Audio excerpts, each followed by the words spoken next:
Now, peace talks between the Taliban and the US government have been on for weeks. The next round will take place this week in Qatar, but this round is creating more buzz than the previous ones. Why is that so?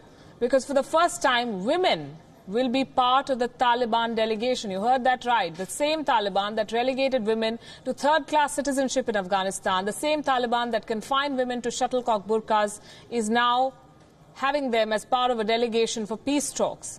Perhaps it's not the same Taliban after all these years. Perhaps it's a reflection of their intent to do more.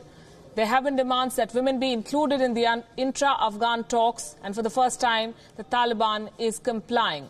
But for a group notorious for its strictly conservative attitude, the Taliban continues to hedge on women's rights. For the second time in 3 months, Afghan women will take part in the peace talks.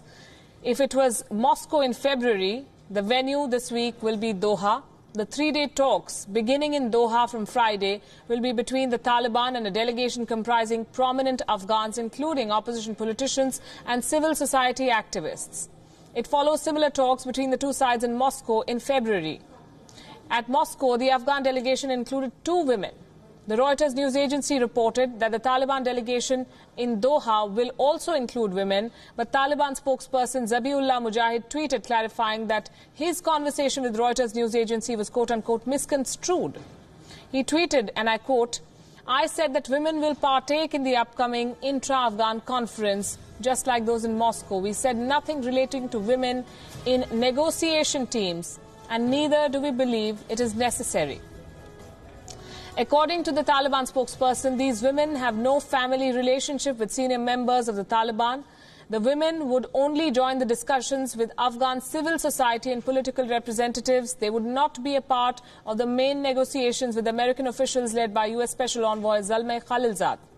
Khalilzad is a veteran Afghan-born U.S. diplomat. He's working to secure an accord with the Taliban on a U.S. troop pullout from Afghanistan.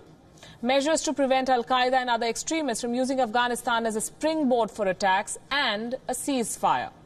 Afghanistan remains a deeply conservative country, especially in rural areas, but there have been major advances in women's rights since the US-led campaign of 2001 that toppled the Taliban government.